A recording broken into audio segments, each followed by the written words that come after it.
by just using a trans person's name or pronouns, the state will tell that therapist that you are continuing a delusion. If continuing a delusion was illegal in this country, I think most of the Republicans could no longer be in office.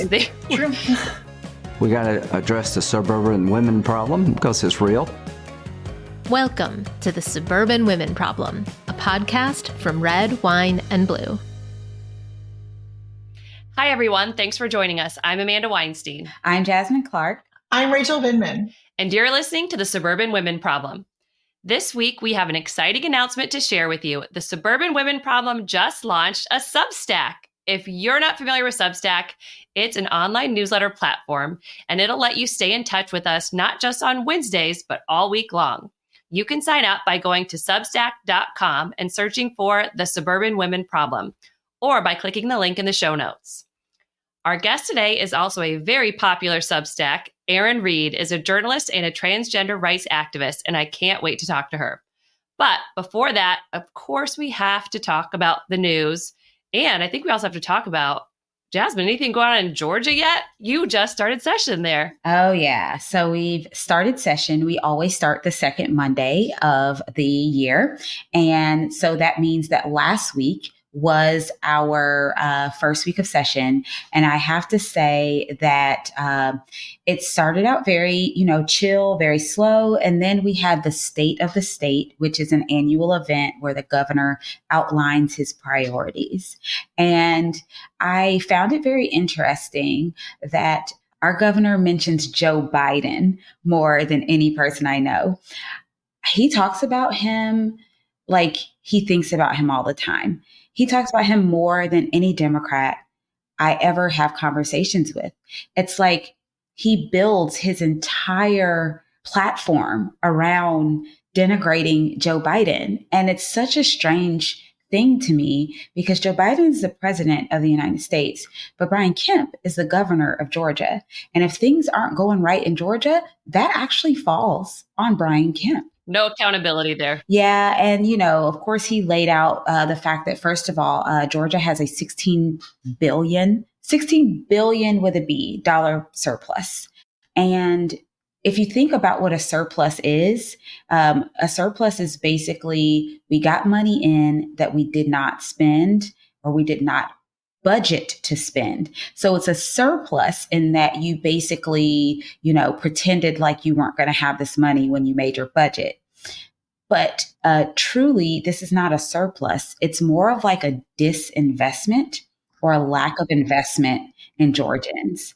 And so I look at this as we had $16 billion that we could have used to make people's lives easier, to improve people's quality of life. But instead, we hoarded it. We hung on to it. And then we complain and blame it on Joe Biden when things aren't going right for everyday Georgians. So that's how my week started. Very Scrooge McDuck. He's like, we're going to hold all the gold here in Georgia, and we're not going to actually spend on the things that government should be doing, like investing in K-12 or all of the things you mentioned. But Joe Biden. Exactly. It is not really necessary for the government to keep billions, $16 billion for a state to keep that, because think of anything that could happen. What would they use it for? I mean, what would be the purpose for this? Right. This is money that they should be spending now for the citizens of Georgia, and not doing it is very much Scrooge McDuck, because there's no legacy. You don't leave. There's not anything that's going to happen with this money. This is not the same as an individual. And anytime you hear of a state with these just massive surpluses, I think you really need to look at what is the motivation for this and why are they doing this? And frankly, if a state has that much money and the federal deficit is what it is, why not spend of your own damn money to work on roads? Why not do something that's going to perhaps attract people to your state to even raise more revenue? I mean, the research shows that the earlier you make your investments, the bigger the return on that investment. So if we invest in pregnant mothers, babies, early childhood education, those dollars go a lot farther than if we wait till someone is unemployed at 32. If we wait till someone, drops out of high school. It's just easier to make those investments earlier. And if we don't make those investments, as you know, I love to say, stingy pays twice. We are paying right now for not making those investments in education and feeding our children, in healthcare, all of these things.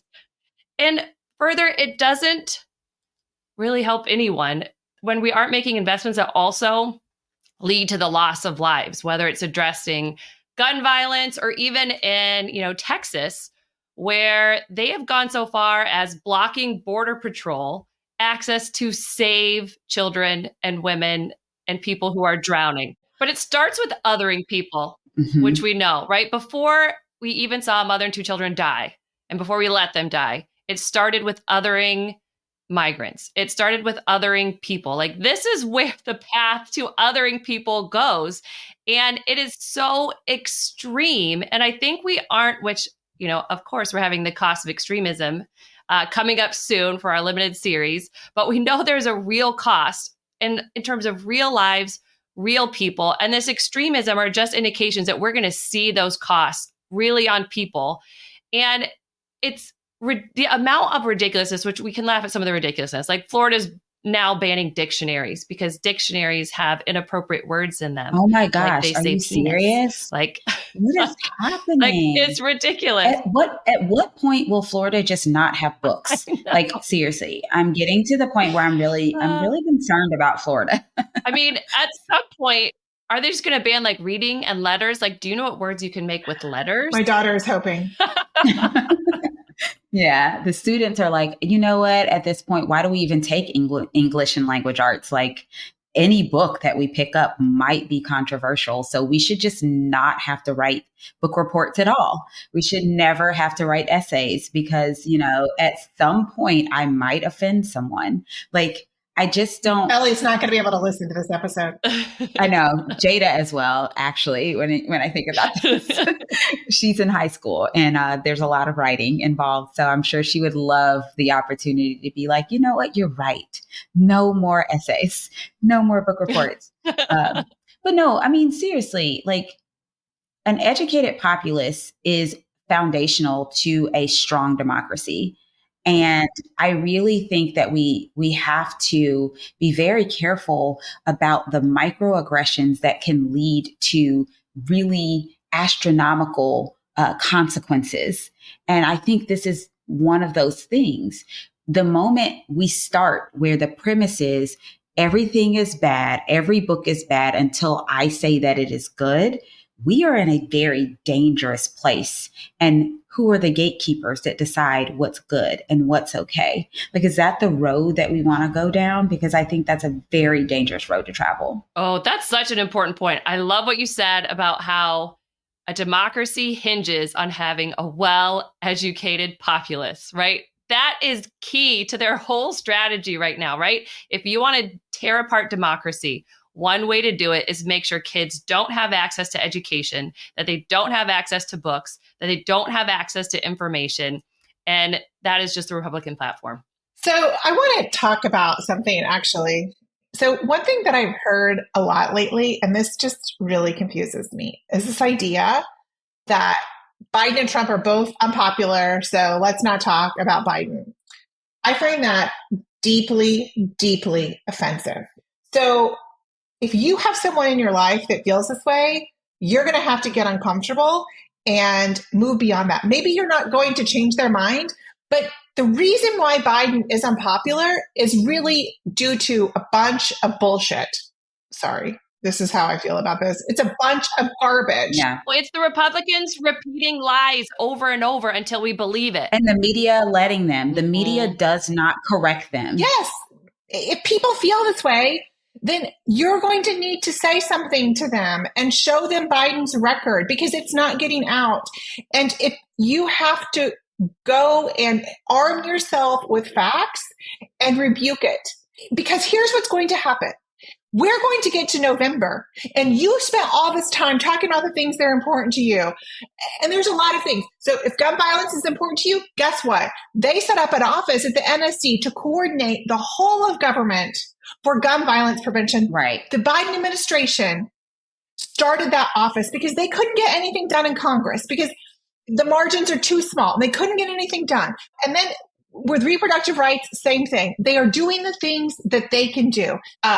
Student loan forgiveness. I was about to say student loans. Yes. Yeah, they are making the gains where they can make the gains. You are not going to get everything you want. We live in democracy. We have other people with different points of view. As wrong as we might think they are, it is misguided and based on disinformation. That's what we have.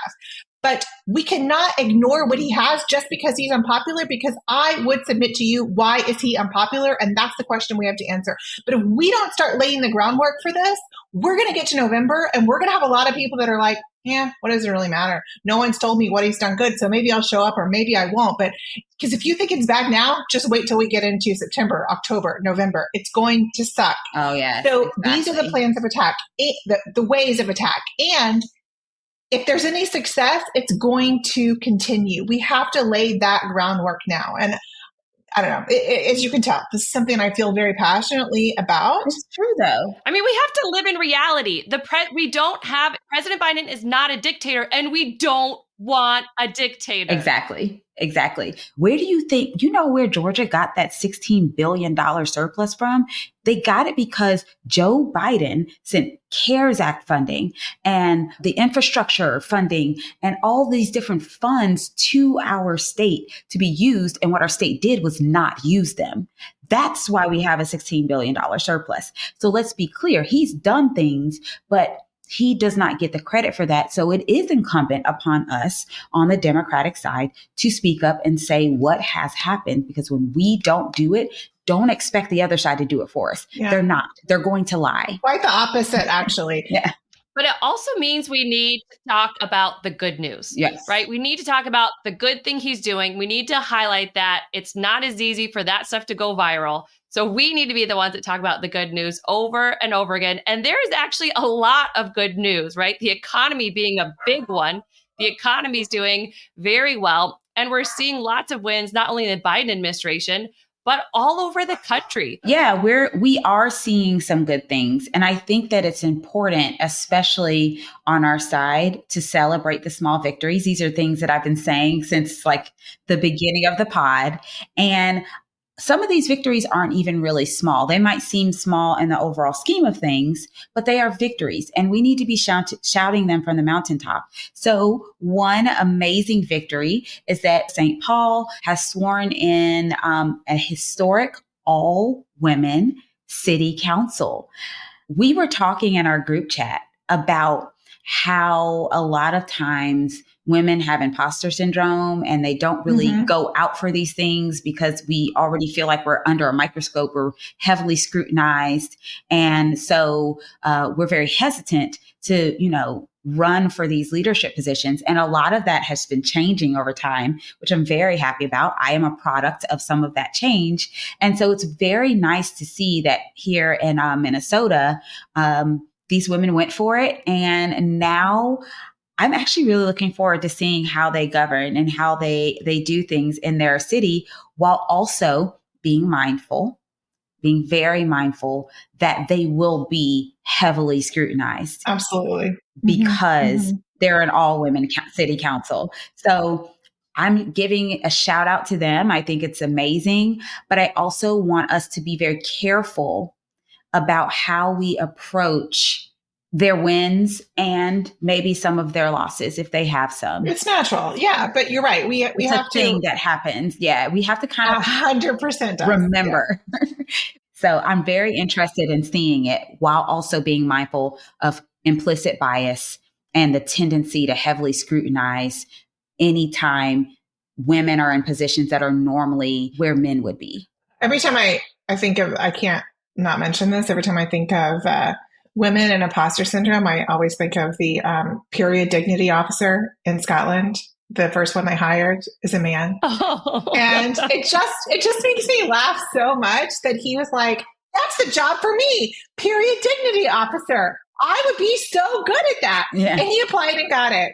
And a woman's like, well, if I just had 8 PhDs in this and maybe 15 years of hardcore research, then I would feel like I really was qualified. But in the meantime, let's let a man do it who's never had a period.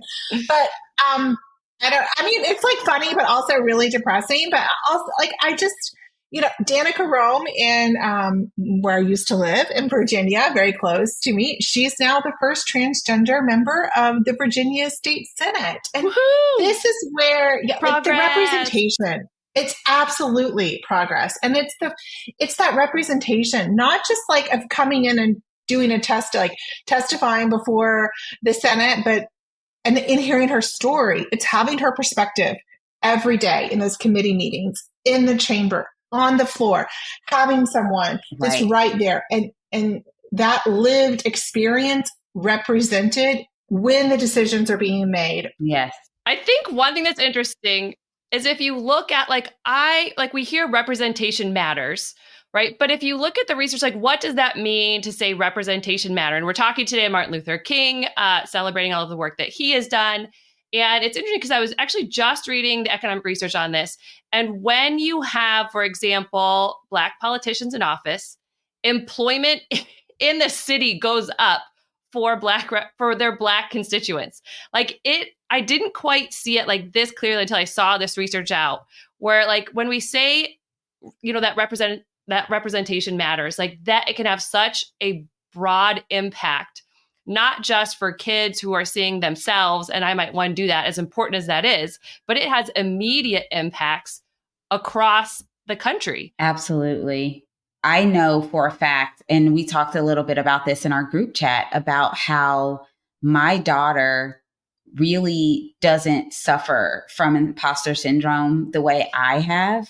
And I think it's because she sees people like me. She's at the Capitol. She sees the possibilities. Whereas when I was younger, that was just not what I saw. When I walk into a room and I tell kids that I'm in science, they're like, what? No way. Like, because those are things that no one's ever really told them that they could do. So representation absolutely positively does matter. And having people in the room to present different perspectives that have a lot of times either been ignored or never even been like contemplated is so, so, so important. All right, y'all, we have to talk about this because, while we're on the subject of good news, I am so happy that the grand jury decided not to indict Brittany Watts in Ohio. For those who don't remember, Brittany Watts is a woman who was accused of charged with abuse of a corpse for having a miscarriage, and that miscarriage going into the toilet and her not knowing what to do next, and her showing back up to the hospital with a hemorrhage or bleeding, and the nurse calling the police on her and saying, hey, she showed up without a fetus or she showed up without a baby. So we need to investigate this. And, I am pissed that she had to go through that. Like, still pissed that she had to go through that. Should not have happened. It should not have even gotten that far, but I'm so happy that the grand jury did the right thing. But I think it also highlighted how much our politicians are not aligned with the majority of people in Ohio, right? Not a bright blue bubble here, but the majority of politicians in Ohio are not prosecutors, everything along the way. They're not aligned with people and what we want. I think it's important to show, I hope, politicians in Ohio, like, hey, let's get in line with what people in Ohio actually want. And we don't want you involved in our miscarriages, and we don't want you involved in our personal health care decisions. Exactly. And I think this is a perfect time to take a quick break. And when we come back, we'll be joined by Erin Reed.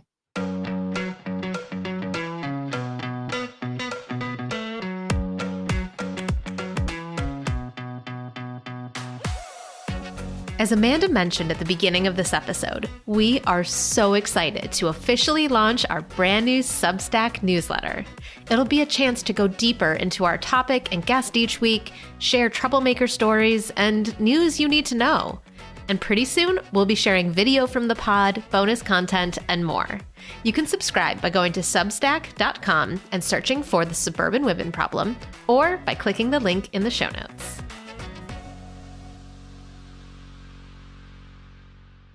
Welcome back, everyone. Erin, thank you for joining us. Hi, how's it going? Thank you so much for having me.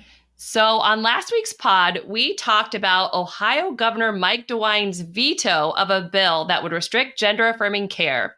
Jasmine was skeptical of his motives, and it turns out she was right, because then he announced an executive order that was even more restrictive. Could you walk us through what is going on in Ohio? Absolutely. So Ohio has been trying to pass a gender-affirming care ban for trans youth for about 2.5 years now. The person that was fronting the bill was Representative Gary Click. His time, whenever he's not a representative, is a pastor who basically runs conversion therapy type operations. He's actually admitted it in one of his podcasts. And so we've seen him attempt to introduce this bill multiple times. It wasn't until this year that he actually got it through to the finish line. After he got it through, it would basically ban gender-affirming care. So that's puberty blockers, hormone therapy, and more for trans youth that's under 18. It was vetoed by DeWine. And many people, applauded DeWine for vetoing an anti-trans bill. He was one of the only Republican governors to do so. But in announcing his veto, DeWine announced that instead he would start cracking down on various types of clinics that not only serve trans youth, but also serve trans adults. And the steps that he announced would probably be very intimately familiar to people from a very different but related fight, and that's the abortion fight.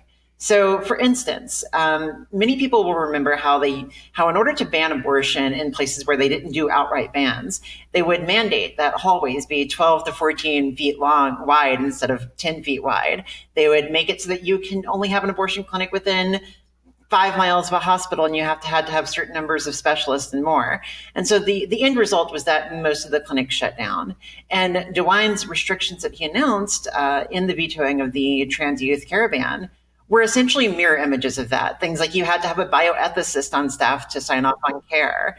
And I don't know about you, but I don't know the last time I ever needed a bioethicist for any of my care. The veto was then overridden, so the youth care ban is still in place now. And on top of it, the adult care restrictions are still going forward. This is insanity. And I really hate it to be that voice of skepticism, but it's just kind of in my nature to be a voice of skepticism. And when I was doubting him last week, it was because I've seen his track record on abortion care. And so his words don't match with what he's done with, the right for women to make decisions about their bodies. And so, I think it's important for people to kind of really understand what we're talking about when we're talking about gender affirming care. How would you describe or define gender affirming care so our listeners can better understand, so they can actually maybe be better able to explain it to other people? Of course. So under the age of 12, gender affirming care is often, or is only, a haircut, pronouns, a name change, allowing the kid to express themselves however they want to express themselves. I have had parents come up to me and ask, I've got a 7 or 8 year old that says that they're a girl and I don't know what to do. And what I say to them is, don't do anything. Let them be themselves. That's all you have to do. You just allow the kid to express themselves and to grow into the kid and the person that they're designed and they're growing up to be. Whenever they reach the age of 12, is whenever they might be offered for the very first time any sort of medical intervention. And that's just to delay puberty by a couple of years. It says that this will allow them a little bit more time to go through until they're around 13 or 14. It will allow doctors, care teams, therapists, and more to work with that family and that youth to determine if a medical transition is best for them. If they determine that it's not, the puberty blockers are fully reversible. You can start up puberty just as you were whenever you stopped. These blockers are used in kids with precocious puberty. They're used in kids that are short of stature. They're used for many more instances than just trans youth. I will note that they are only banned for trans youth. They're not banned for cis youth using them for any of these other purposes. Then once they reach the age of 14 to 15, they may start to take hormone therapy or they may not. And that's going to be up to the family, the care team, and the doctors. The most important thing to note is that these decisions are done with huge care teams and they're done over a long period of time. I think that one of the things we often hear is that kids are being rushed into medical decisions or something along those lines. And that just doesn't bear out to reality. Yeah. Every single parent that I speak to talks about long wait times, wait lists, and then extensive therapy evaluations. In fact, most of the families that I speak to have folders full of papers so that whenever they get questioned by somebody, by a legal person or by another parent or a school, they can show that they've done their due diligence, that they have hundreds of papers of all of the different specialists that they've visited. Ultimately, if medical transition ends up being the right case for a trans teen, it works. We've seen that it reduces suicidality by 73%. We've seen that it reduces depression and anxiety tremendously. And as a trans adult who did not get to go through youth gender transition, I can say that by not doing that, by not allowing it, you do set that person up for surgeries down the line. You set that person up for extensive hair removal appointments and more. It can be tremendously damaging to a trans youth to be forced to go through a puberty that doesn't match their gender. I think this is so logical that it's so logical to think that no one is being rushed into anything. And again, this just goes back to like what people are told and they just so easily believe because they don't understand it versus just sit and think about it for a second. It is not no one is being pushed to do anything. That's really not how any sector of our medical care works. So, and it's certainly not anything that deals with on the behavioral and mental health spectrum. So it is really a choice to believe misinformation from many, many people, but being armed with facts is helpful. I want to get to just last week in West Virginia, a bill was introduced, and I know you cover all these bills, and you're like all over the place. So you mentioned you're very busy with all the bills right now. But a bill was introduced in West Virginia that would make a total ban on gender reaffirming for anyone under the age of 21, and would require therapists and social workers to try to cure someone from being transgender. Can you explain why that rhetoric is so dangerous? I mean, you touched on it, but what's wrong with people? I'm sorry. No. It's a wild bill. And I mean, that's the reaction that I hope people have whenever they hear about this, because having tracked these bills, I've watched well over 1,000 hours of hearings at this point. I've been doing this for a few years now. And I have watched the arguments continue to shift. At first it was trans athletes in a very few specific sports. Then it becomes trans youth care. Then it becomes trans adults up to the age of 21. I now hear in hearings people say things like, the brain is not finished developing until the age of 26. So we should actually ban up to the age of 26. And then, of course, we are starting to hear people advocate for care bans entirety, like all gender affirming care. And again, not to belabor the point, but to compare it to another segment of activism, we think about the abortion fight and the gestational age bans and how they continued to come down and down and down until we saw Roe fall due to the Dobbs decision. And we're seeing very similar escalation of attacks against trans people in this way. That West Virginia bill not only would ban gender affirming care up until the age of 21 years old, it would also mandate that all therapists in the state not continue the delusion of being trans. So basically all therapists would have to practice conversion therapy. By just using a trans person's name or pronouns, the state will tell that therapist that you are continuing a delusion and that trans people should actually be essentially forced to go back to their cisgender assigned sex at birth. So basically, they're trying to say that trans people don't exist. Exactly. And they're trying to make it so through legislation. If continuing a delusion was illegal in this country, I think most of the Republicans could no longer be in office. True. So we were talking earlier about how important representation is. And there was a trans woman who was recently disqualified from running for the Ohio State Legislature because she failed to disclose her former name.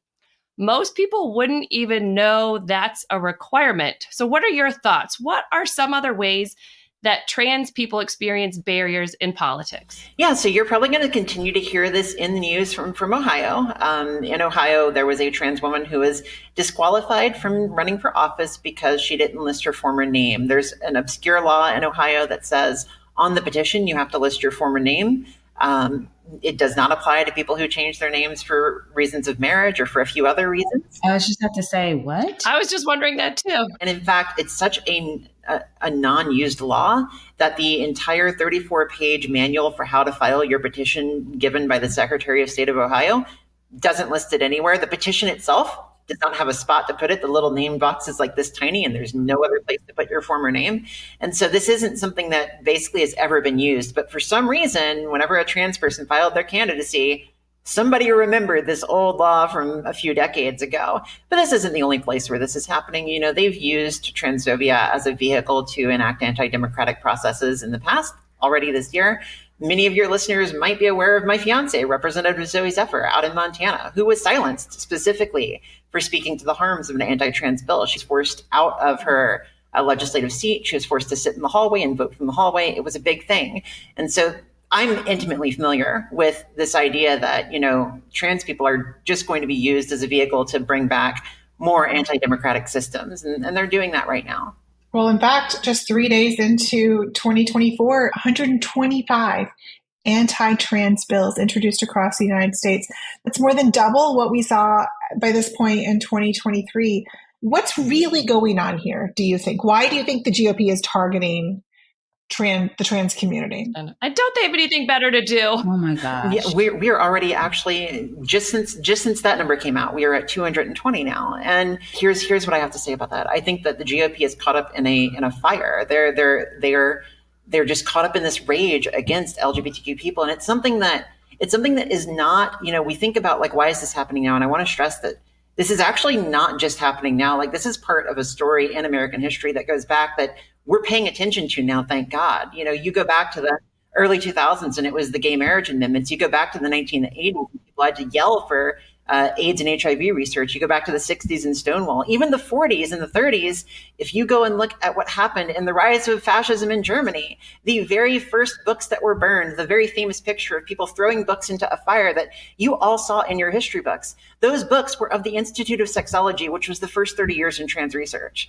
And so this is something that has been around for a long time. And for whatever reason, LGBTQ people tend to be that group that gets targeted every time the conservatives are looking for some group that people don't understand, so they want to demonize for political points. And I think it's for political points, and they're not winning in their general elections off this issue, but that's not what they're fighting for. They're fighting for control of their party. They're winning in the primaries because of it, and they know that they've got the backing of people like Matt Walsh and Charlie Kirk and lots of money. And I want to stress that too, because right now, we know that, for instance, people are for responsible gun reform. That's like, you see that hold to 80 or 90%. But Republicans still run against that because they know that they're getting so much support from the NRA. And the Alliance Defending Freedom is a formidable force in the Republican Party. Here's what I heard from that. We have to yell all the time. We have to yell. I feel like, especially for all the other women out there, like, especially for the moms, like, we can yell, ladies. We know how to yell. We have to do it occasionally, right? We're like, it's time to get on the bus, get your butt out the door. Like, we can yell. So we have to yell.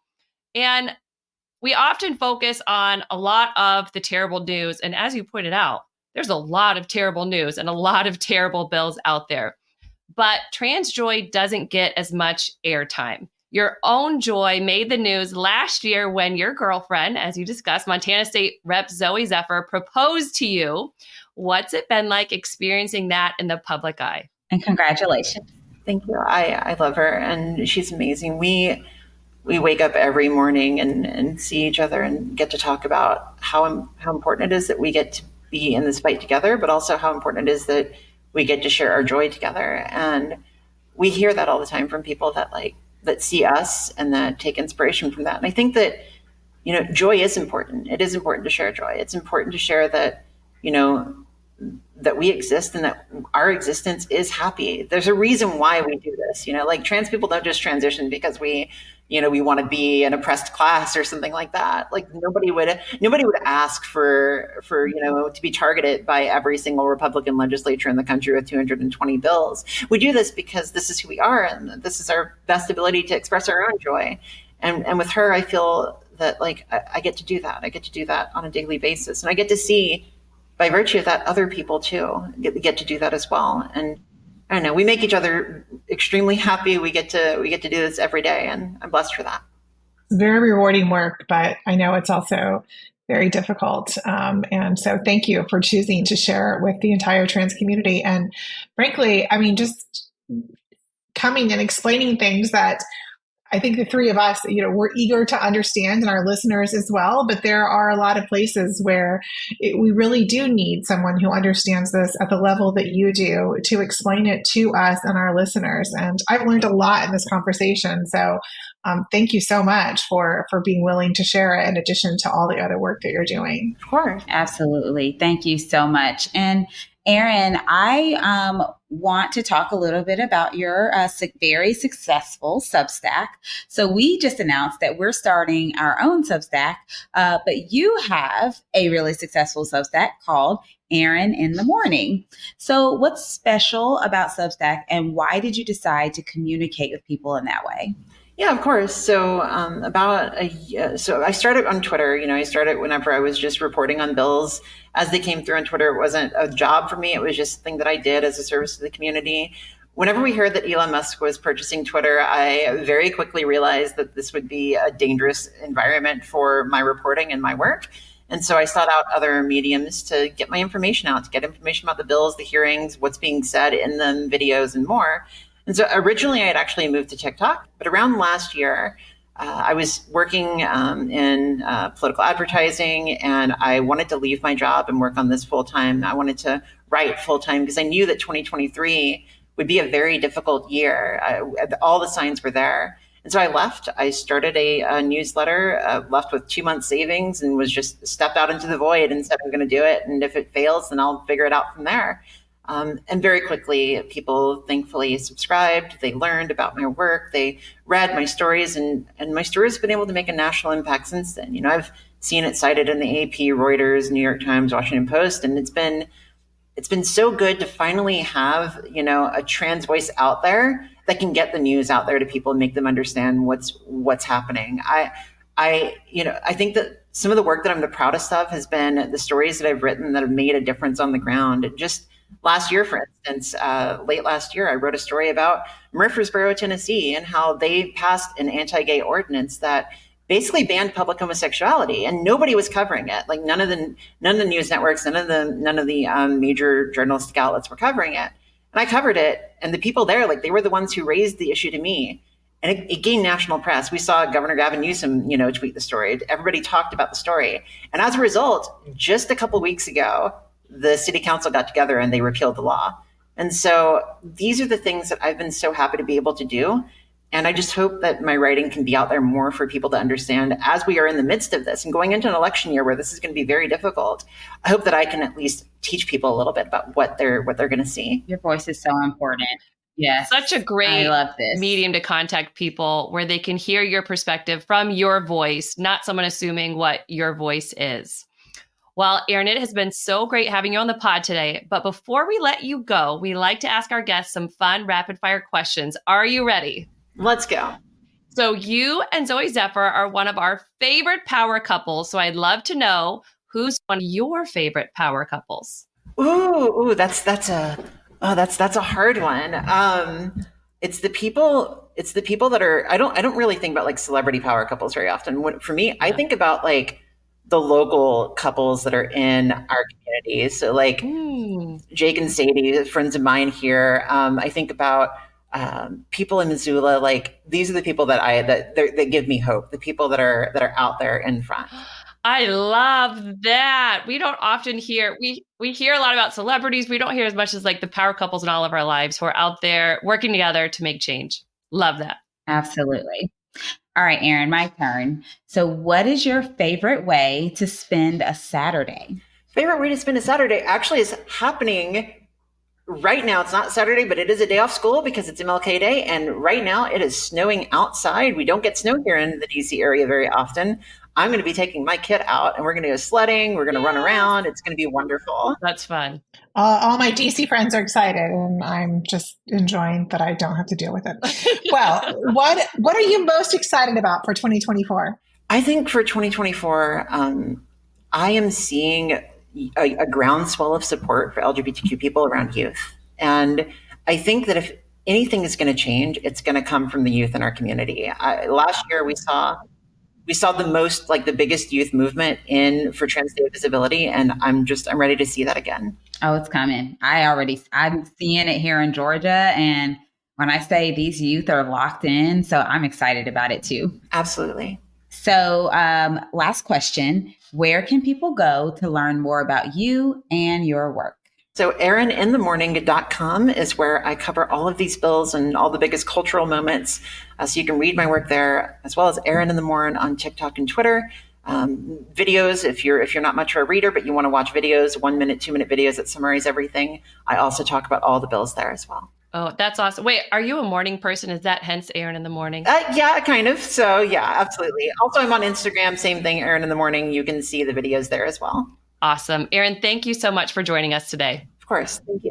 And thank you for all you're doing. Absolutely. Yes. Thank you. So before we go, of course, we have to share our toast to joy. So it's Rachel. Let's start with you. What's your toast to joy today? My toast to joy this week is pretty simple, but our first week back to school, back to the real world was great. It was also nice to have a 3-day weekend after it. I won't lie. So a little soft landing, but I'm excited about this year. I'm excited. I know we talked about there's a lot going on. There's a lot of work to do, but I just feel like people are really engaged and ready to do the work. And I'm excited about it. So here's to January. Here's to 2024. I know we're like 2 weeks into it, but I guess I'm finally getting around to being into it. But I had a lot of trepidation. I'm just going to be honest, a lot of trepidation. And I still do have a lot of concern about this year. But that being said, I just see a lot of people really caring and thinking, what can we do? How can we get involved? And that is really refreshing as someone who's been thinking about this for quite a while, like we have. But to see other people coming alongside us and saying, okay, I am devoting time to this, not just now, but like I am devoting time all the time, this whole year to that. And that's been really encouraging to me. I love that. Well, I'll go ahead and give mine because it's actually kind of similar. So my toast to joy is actually to the supporters who answered the call when I said, hey, everybody, I'm going into session and I can't raise money while I'm in session. So our final numbers came in and we were able to go above and beyond our, internal goal for what we wanted to have before we go into the 2024 campaign. And I just want to make sure that I acknowledge that I am not doing this by myself. I never have done this by myself. I am where I am because of people like the people listening to this pod who give sometimes just a little bit of their treasure or a lot of their time to people like me to push forward democracy in the right direction. And so I want to say today, on this day in January, and I'll be saying it and I'll be screaming it throughout the year, thank you so much to those of you who support candidates like whether it is me or candidates like me, especially those candidates at the state level. We really, truly appreciate it. It's really easy for people in Congress to raise millions. It's a lot harder for us to even raise, tens of thousands that we need for all the things we need for our campaign. And so I want to make sure that I am giving my flowers to all those people who are locked in, ready to go when it comes to the 2024 election season. So toast to you all. I love that. I think that's so important. It reminds me a little bit of what Martin Luther King said about the arc of the moral universe is long, but it bends towards justice. But if you read about what he was saying, it doesn't just bend on its own, right? We have to push. So it takes people making those little contributions and those little steps for it to actually bend toward justice. And we have some bending to do. Absolutely. All right, Amanda, what's your toast to joy? All right, I'm sticking with the MLK theme here. So Casey and I got to go to the Cleveland Symphony Orchestra, and every year they do an MLK performance, and they have different artists, choirs, songs, and it was very cool. And I especially liked, I'm not the most musically inclined person. My skill sets are generally in a completely different area. So it was very nice to have the narration where they talked about kind of what the composer was thinking about as they were doing this, ensemble. And it was nice to hear those stories and to think about things. My typical medium is research and what does the data say? And it's nice to kind of step out of my comfort zone and think about how I can understand lots of different things from different perspectives, from someone creating music and how they are responding to events. And also we did it recently with Obama actually has his favorite movies of 23. I know. I love his list. Oh my God, they're so good. We've been going through the movie list, so highly recommend. So good. Rusted was great about kind of the organizing that went behind eventually what turned into Martin Luther King's I Have a Dream speech. So that was really interesting to see that story being told. So my Toast of Joy is all of the different ways through music and movies that we can kind of understand the world around us. Thanks so much to everyone for joining us today. Don't forget to sign up for our Substack, and we'll see you next week on another episode of The Suburban Women Problem. The Suburban Women Problem was created by Red, Wine, and Blue. Our producer and editor is Amy Thorstensen, our project manager is Lindsay Quist, and our editorial assistant is Abigail Martin. For more information about upcoming events and trainings, or to learn more about Red, Wine, and Blue, follow us on social media or at www.redwine.blue.